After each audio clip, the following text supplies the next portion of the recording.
Hello friends, دس از شاہنواز۔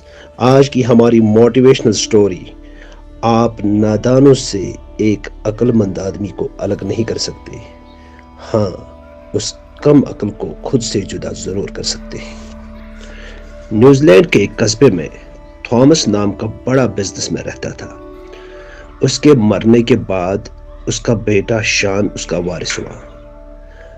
اپنے باپ Thomas کی دولت پا کر کافی خوش تھا۔ تھامس کسی کام کو کرنا پسند نہیں کرتا تھا۔ آخرکار ساری دولت لٹا کر سڑک پر آ گیا۔ اس کے پاس کھانے کو پیسہ بھی نہیں بچا۔ وہ ودوان یعنی عقل مند شخص کے پاس گیا اور اپنا حال سنایا۔ اس آدمی نے اسے قسمت کی تلاش میں جانے کو کہا۔ اسے لگا شاید قسمت کسی آدمی کا نام ہے، حالانکہ وہ قسمت بنانے کے بارے میں کہہ رہا تھا۔ وہ ایک رستے پر نکلا قسمت کو تلاش کرنے کے لیے۔ اسے وہاں پر سنسان راستے پر آدی واسی ملے۔ وہ گھبرایا۔ اس آدم خور آدی واسی یعنی ماساہاری آدمی نے کہا، ڈرو مت، کہاں جا رہے ہو؟ اس نے کہا، قسمت کو ڈھونڈنے۔ آدی واسی نے کہا، میرے دماغ میں ایک بیماری ہے، قسمت سے میرا علاج پوچھنا۔ اس نے وعدہ کیا، آگے بڑھا۔ اسے بھوک لگی۔ اس نے بڑے باغ کا پھل اتار کر کھانا چاہا۔ وہ کڑوا نکلا۔ باغ کا مالک آیا اور پوچھا، لڑکے کہاں جا رہے ہو؟ شان نے کہا، قسمت کی تلاش میں۔ باغ والے نے کہا، بیٹا میرے پاس کافی بڑا باغ ہے، لیکن سارے پھل بدمزہ اور کڑوے ہیں۔ قسمت سے میرے باغ کے بارے میں پوچھنا۔ شان آگے بڑھا۔ وہاں اسے محل دکھا۔ وہ بھوک سے نڈھال تھا اور وہیں پر بیٹھ گیا۔ ایک لڑکی کھانا لے کر آئی جو اپنگ اور اپاہج تھی۔ وہاں پر اس لڑکی کا باپ تھا۔ اس کے باپ نے پوچھا، کہاں جا رہے ہو بیٹا؟ اس نے جواب دیا، قسمت کو ڈھونڈنے۔ لڑکی کے باپ نے کہا، بیٹا میری اکلوتی بیٹی ہے، بچپن سے ایسی نہیں تھی، قسمت سے اس کا علاج پوچھنا۔ شان آگے چلا۔ اسے کوئی قسمت نہیں ملی۔ تھک ہار کر پیڑ کے پاس بیٹھا۔ وہیں پیڑ کی دوسری طرف ایک راہب یعنی سادھو بیٹھا تھا۔ اس نے شان سے پوچھا، کہاں کا ارادہ ہے؟ شان نے سارا معاملہ بتایا۔ سادھو سمجھا بچہ نادان ہے۔ اس نے کہا، بیٹا میں ہی قسمت ہوں۔ شان سے اس نے کہا،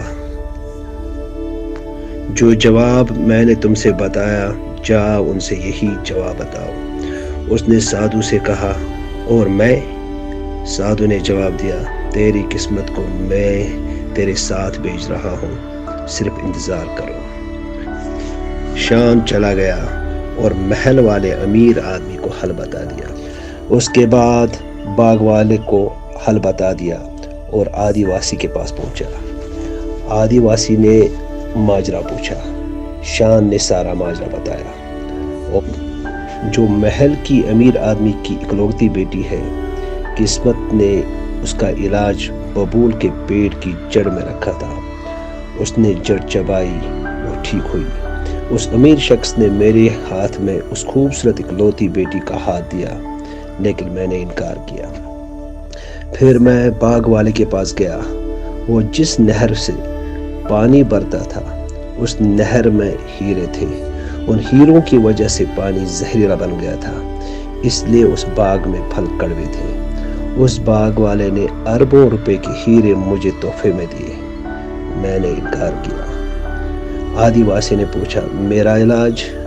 شان نے کہا، قسمت نے کہا، جس دن تم سب سے بڑے بیوقوف مندبدی کا دماغ کھاؤ گے، اس وقت تمہارے دماغ کی بیماری دور ہوگی۔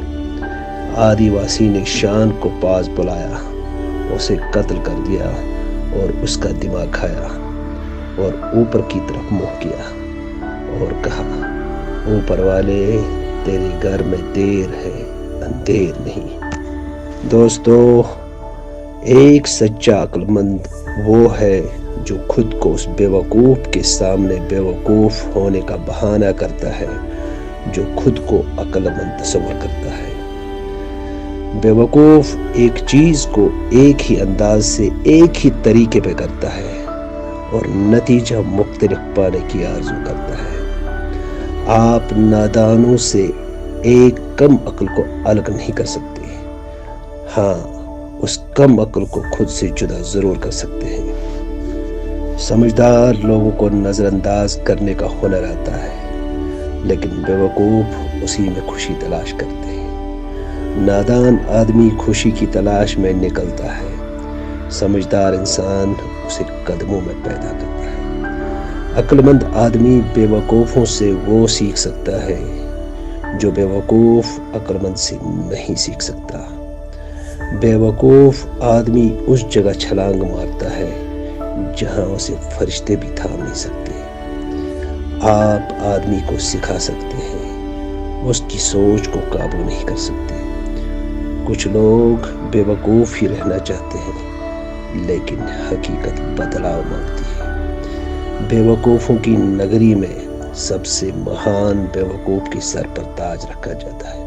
اوکے، آل دی بیسٹ لائیں گے آپ کے لیے زبردست ویڈیو۔ ہمارے چینل کو سبسکرائب کریں اور بیل نوٹیفکیشن دبائیں۔